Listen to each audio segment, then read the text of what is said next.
So, what do you need to understand when you're writing the offer paperwork for a purchase or sale of a home in Ontario? Today, I'm going to take you through OREA's Form 100 in detail and show you all the little things that you need to understand before signing one of these documents.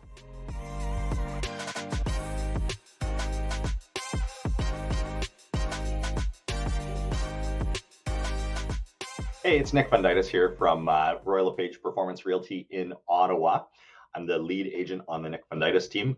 I guess that kind of makes sense. And today I'm going to walk you through OREA Form 100, which is the Agreement of Purchase and Sale.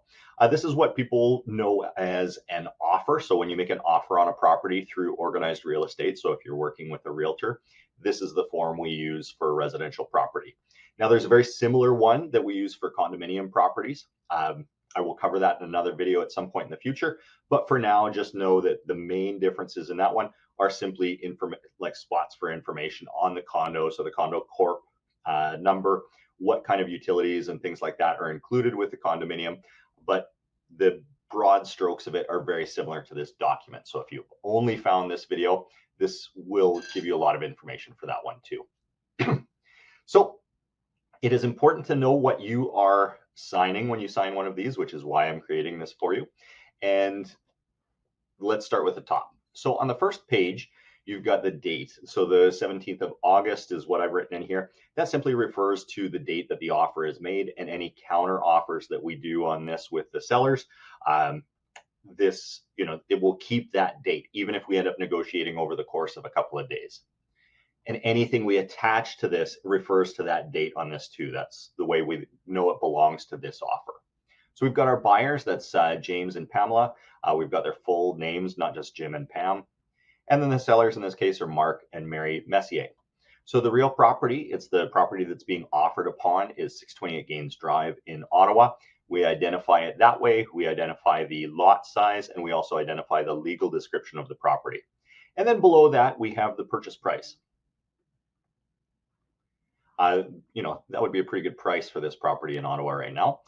Deposit. So my recommendation, if you are not competing with other buyers and you are a buyer, then 1 to 2% of the offer price of the home is usually a healthy deposit. If you're in multiple offers, sometimes you might go a little bit higher than this just to show that you are liquid.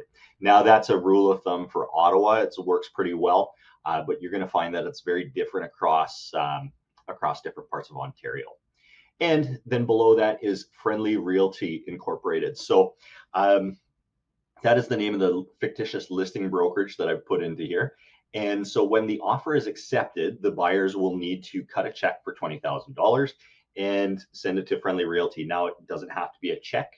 It can be a money order. Most brokerages these days will accept wire transfer or some sort of electronic transfer as well.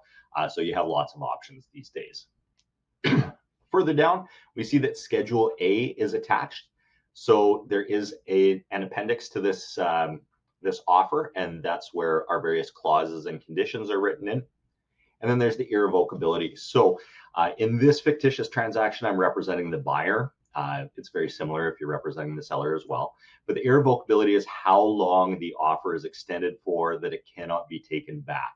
So this offer is extended by the buyer until 5 p.m. on the 18th. So in this case, the buyer has given the seller a little over 24 hours from submission to consider this offer.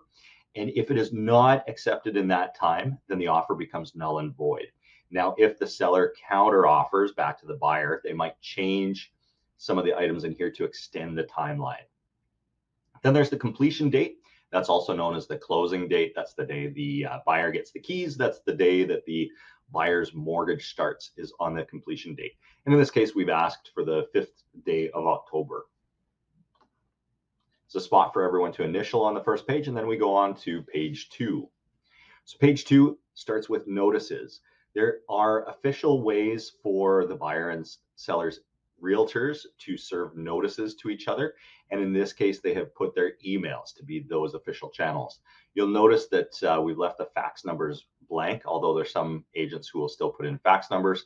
We've found that I have not needed to use a fax for about 6 or 7 years, and I don't plan on using one anytime soon. So I leave them blank for mine because I don't plan on receiving any faxes in this century. Then there's chattels included. The legal definition of a chattel seems to be a little fuzzy, but a good way to think of it is if you took a house and you turned it upside down and you gave it a little shake, anything that would fall out might be a chattel, anything that's not firmly affixed to the house. Now, a good rule of thumb if you are a buyer is to write in anything that you think you want to be there on closing, whether or not it fits that definition of a chattel. So in this case, we've said fridge, stove, dishwasher, washer, dryer, garage door opener, and remote, all light fixtures and window coverings as exist at the time of the offer. Some people will even put the AC and the furnace in there, but generally I've not seen anybody try and steal one of those on closing. And if they did, I would find a way to make it right. Number 5 is fixtures excluded. So the Messiers want to exclude the chandelier in their dining room. So they put that on the MLS, and the buyer has noted that, and we put that in the offer as an exclusion. So that's something that is not going with the house. Number 6 is a rental item. There are various things that get rented in a home. Hot water tanks in Ottawa are really common to be rented. I wouldn't be thrown off too much by those. Alarm contracts is another one you see in there pretty often. And then the third most common would be something like a furnace or an AC. But if you see a furnace or an AC as a rental on an MLS description, that should give you some pause. Have a conversation with your realtor, find out what the rental is on it, find out how much it's going to cost to break that rental, because they tend to be really terrible contracts. I think that the companies that do that are crooks for what they charge for those. And I'll happily be on record saying that. Anyways, if you see a furnace or an AC that's rented, have a conversation and see if that changes the amount that you want to offer so that can be bought out. Number 7 is HST. On a resale property in Ontario, HST is not generally charged. We protect the buyer, or the buyer's agent will protect the buyer by including the HST in the purchase price. So there's not a situation where the buyer would have to pay HST on top of the purchase price of the home. Page 3 is almost all boilerplate, but it's worth noting what's in some of these. Number 8 is the title search. So it says here the buyer will be allowed until the 7th day of September. I usually write this date in a week or two before closing. I've just thrown 7th of September in here, but that's the date that the two lawyers, so the buyer's lawyer and the seller's lawyer, have to decide that they don't have any encumbrances to the sale of the property. So there's not a contractor's lien. There's not a family member who has not been noted who actually has an ownership claim to the home, blocking it from sale, that sort of thing. And then there's a spot that just says it's present use. You can actually leave this spot blank. Is that it will continue. So it's a residential property on the sale, and after that, it will continue to be a residential property. Number 9 specifically talks about future use, and that just says that the seller and buyer agree that there's no warranty that the future use intended, for the use of this property can be changed. So if you bought a house intending that it be a hair salon, well, that's on the buyer to make sure that it can be done. That's not the seller's responsibility to warrant that for you. Number 10 is title. 11 is closing arrangements, and 12 is documents and discharge. I group these together because these are all instructions for your lawyer. These are not something that needs action by a buyer or seller specifically. These are instructions for your lawyer on how to close the home. 13 says inspection, but it does not refer to a home inspection. This refers to a homeowner a home buyer having the opportunity to see the property in person. So AKA inspect it in person. It's not what you would think of as a home inspector going into a home. Number 14 is insurance. Seller must have a property insured from now until day of closing, and a home buyer has to have a property insured from day of closing onward in Ontario. Number 15 is Planning Act. A home can only be sold if it complies with the Planning Act. And although I have never run into an issue in the past decade of a Planning Act issue, they do happen, especially on rural properties. So that's why that's in there. 16 is document preparation. Is instructions for the lawyers. Residency is a responsibility of the realtors involved to make sure that the seller is going to be a resident of Canada on closing. And if they are not, and this is an income property, for example, then money needs to be held aside for CRA from the closing, so that if there are capital gains on the house, CRA gets their cut.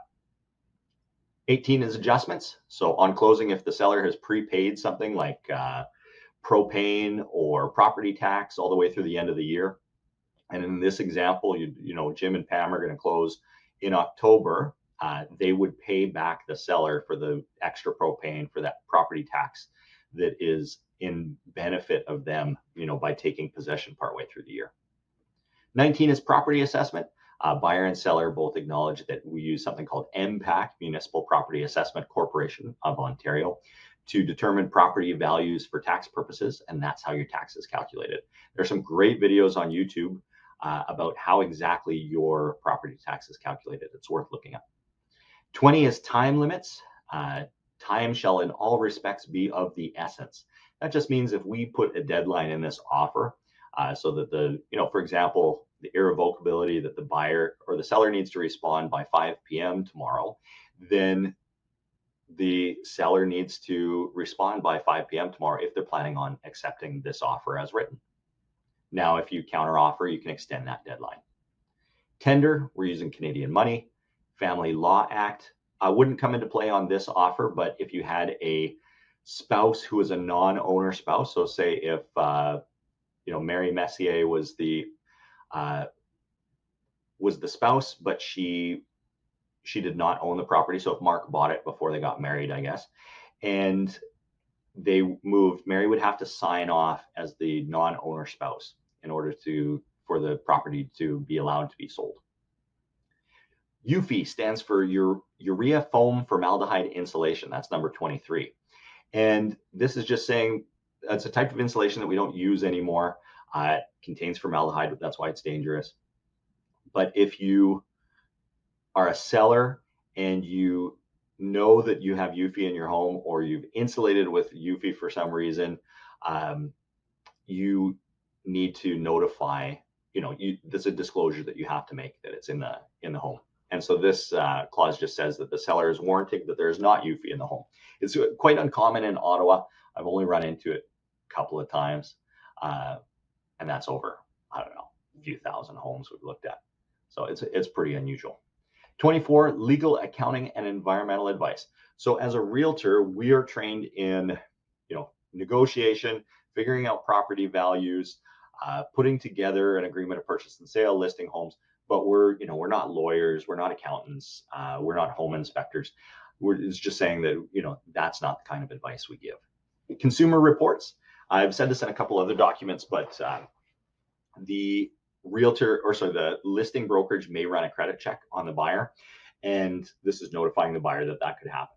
It's rare. Usually we rely on the lenders, so the mortgage brokers, and the people involved on the financing side to run those credit checks.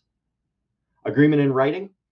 We are attaching a Schedule A to this form, and if Schedule A has something that contradicts the pre-printed wording in this document, it's assumed that Schedule A wins. So Schedule A, the thinking here is that if we thought it was important enough to write in there, it's important enough to supersede the other documents. 27 is electronic signatures. So these documents can be signed electronically, and that's predominantly what we do. Number 28 is time and date. So anything in here that refers to a time and date refers to the time and date where the home is located. 29, so we're on to the second last page here, page 5, successors and assigns. So the heirs, executors, administrators, successors, and assigns of this undersigned are bound by the terms herein. So if you had a seller, for example, so Mark and Mary Messier, so they're the sellers here. If they sold their home to Jim and Pam, and it was all a firm purchase, and the property just hadn't closed yet, and Mark and Mary, they got hit by a bus or something. We hope that's not going to happen. But if they did pass away, one of them or both of them or whatever, this is still a legal and binding contract. Jim and Pam can still purchase the house. There may be delays, in a case like that, the estate may need to go through escrow first, but it's still a valid sale. And the little black dots on this page that say seal underneath them just mean that when you are signing one of these, you are signing under seal. It is it's a more solemn and serious type of signature. There's certain things that it means in regards to what kind of consideration is sent back and forth with a contract, which is beyond what we need to get into in this video. But just know that it's a serious and solemn kind of signature for a very serious kind of purchase. The spousal consent section there, that just means that if you have a non-owner spouse, this is where they would sign to say that they're good with the selling of the house. And confirmation of acceptance, this is like your final handshake on a sale. So if a home is sold if an offer is agreed upon, so both parties agree on every part of the offer, the last person who has it and who signs off the last initials and things would sign here to kind of say that this is now an accepted offer. Then there's the information on the brokerage. It shows who the two brokerages are involved and what agents. So I will be cooperating with Grover Monster on this one from Friendly Realty, located over on Sesame Street there. Good fella, like working with them. And then there's a spot once the offer is accepted for both parties to sign that they have accepted it, who their lawyers are. You don't have to have a lawyer at this point. Lots of these get signed without a lawyer's information below, but it's good to be thinking about this as soon as the offer is accepted, and even sooner if you're buying a condominium. The commission trust agreement section, this just says that we have used that Form 320, so the confirmation of cooperation and representation, to set out which brokerage represents whom and who, what commission is being paid, and that's all been agreed upon in a separate document. And then finally, we're on to Schedule A, which is the last page. And this is, unless you have, say, a Schedule B, C, D, and those refer to specific situations. But most of the time, it's just a Schedule A. And this is where the good stuff is. This is where anything that you can kind of dream of putting in a contract, this is where you might put it if it's something unusual. This one's very straightforward, and this is what you would see in well over half of offers. You're going to see something like this. So again, it shows the buyers, Jim and Pam there, the sellers, Mark and Mary, restates what the property being sold is.